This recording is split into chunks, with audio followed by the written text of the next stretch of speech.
Hey, it's Quinn with PTSD While Black. I'm just going to do a little integration from therapy today. We talked about so many subjects. From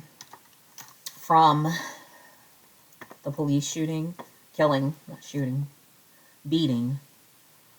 of Teray Nichols in Memphis, to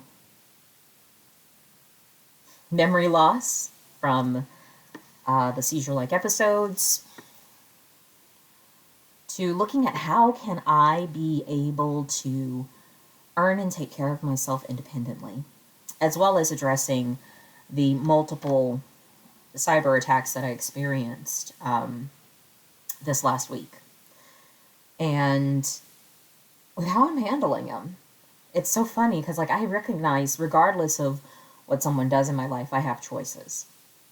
I have choices to either beat my head against the wall and try to struggle against something, or I can choose to be my own ally and support myself. And so it's kind of interesting when we look at the killing of Teray Nichols to my cyber stalking that I'm going through in the past. And I love this, that my therapist is like, Quinn, what you're trying to learn how to do is to integrate and be all of yourself versus compartmentalizing yourself into different areas. When police brutality happens, I turn into Quinn the activist and wanting to create change and wanting to support everybody else, but I'm not internalizing and going, what's happening within me? What do I need? Who supports me?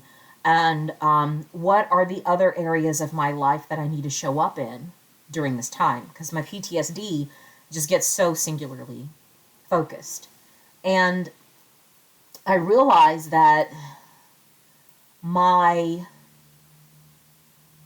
dealing with police brutality is part of the reason how I became a targeted individual, because I have PTSD last year, and normally I don't socialize with anyone who cannot say Black Lives Matter.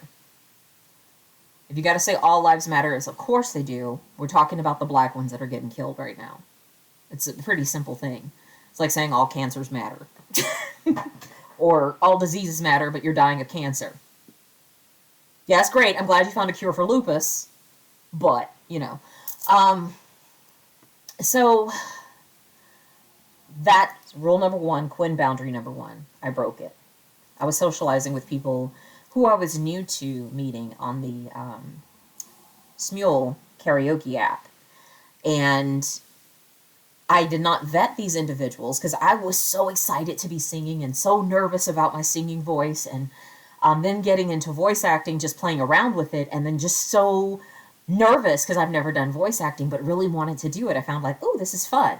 So I was in all of my nerves and all of my intrigue and curiosity and passion about doing things, and also making friends, trying to socialize, build family, build community. That's what I wanted to do. I have social anxiety disorder. So I got singularly focused with the trauma. And I ignored that need that I have in a certain area of being around people who understand what racial trauma looks like. That police brutality can be and is triggering for communities of color because it creates secondary trauma, which is, though you weren't there to see it, by hearing it or watching it on video, it's easy to put yourself into the position of the person who dies, or put a family member into that position. It's easier for us because we look like the people that are being killed. Got it? Okay. So that's secondary trauma. And is it secondary PTSD, I believe? You can have reactions in that way just from watching these killings. And I socialized with individuals who do not honor that same value that I have. And I expected those individuals to get up to speed, and I expected those individuals to be accountable. Can't expect anything. I can say that I'm only available for people who are accountable to changing police brutality, racism, and bias. I'm only available for those kinds of people in my life. That's all I can handle right now. If I wasn't having seizure-like episodes, if I didn't have a brain injury, I might be more balanced at being able to negotiate, communicate, show up for these people in a healthy way that would leave them feeling intact and whole, but I don't have that capacity. I don't have that capacity. I will either be completely needy, completely gung-ho, you're absolutely wrong, and fighting with people. And nobody needs that, right? Or holding people accountable. Nobody needs that. So I can't be a safe person for these individuals who aren't willing to educate themselves. That's not my job. My job is to heal. My job is to recover and have the best life I possibly can have with this body, with the issues of physical pain and the brain injury and trauma that I've gone through. That's my job, okay? To be the best Quinn I can possibly show up and be. I'm not here to educate or to coddle someone else's needs, but I'm also not here to tear other people down. And that's what I'm learning in this process is I cannot be a safe person for people who do not understand why folks are crying, why we are injured and hurt at this time.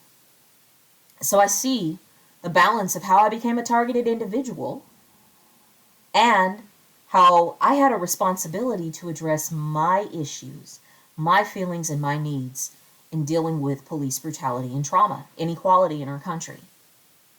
And I should have gone, what I should have done is I should have said, you know what, I'm not available to do any voice acting this week. I'm not available for any projects for the next 2 weeks, actually, and to only allow myself to interact with people who understand what this trauma looks like. Because I need to heal. I need to be the best version of me so that I can show up whole and capable in my world so that I can help the next person who is having a hard time dealing with issues. You know what I'm saying? So that's my responsibility. And it was just good to process that. And this reminder that my entire goal with therapy is to be a balanced version of me in all areas. If there's only 100 parts, to be 10 areas, 10 level, 10 full. To be evenly divided with my attention and energy. That's my goal. That's my goal. It can be imbalanced. It can flow, and to be available for that ebb and flow. That's really even more of what the goal is in therapy. And I realized that with my trauma, it just goes singular focused. And there are people who can't be available for that. And there are people who can't be in my life in large ways. That I have to keep them over there. Okay, you go over there. Go on. This isn't the space, and so that I leave people intact as whole human beings. Because I realize that the people who feel hurt by my language, by my cut it off kind of attitude, by I'm not available, I'm gone, goodbye, or I'm not getting my needs met, I'm out kind of attitude, for people who are hurt by that, do you know I'm giving to you the exact same treatment that has been given to me most of my life? And I didn't like it either. So someone has to stop the cycle, right? Someone has to stop the cycle of how we treat each other. And if you don't like me being so quick to cut it off, just imagine how other, I'm just going to say black girls in the South have felt. How many black girls in the South there are and how they have felt that same uncomfortable way that you feel. Because we've refused to listen to each other as a society.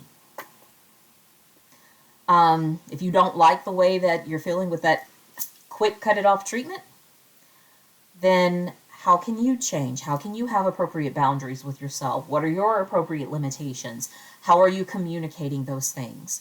I think the more that we do this so that we can show up as whole human beings together, I think the more healing we can create, the more equality, the more balance that we can create for each other. And that is the change. That is the change that gets made. So I'm excited and hoping that other people will be encouraged to make these changes. But for right now, I'm taking care of me. All right. Till next time. Peace.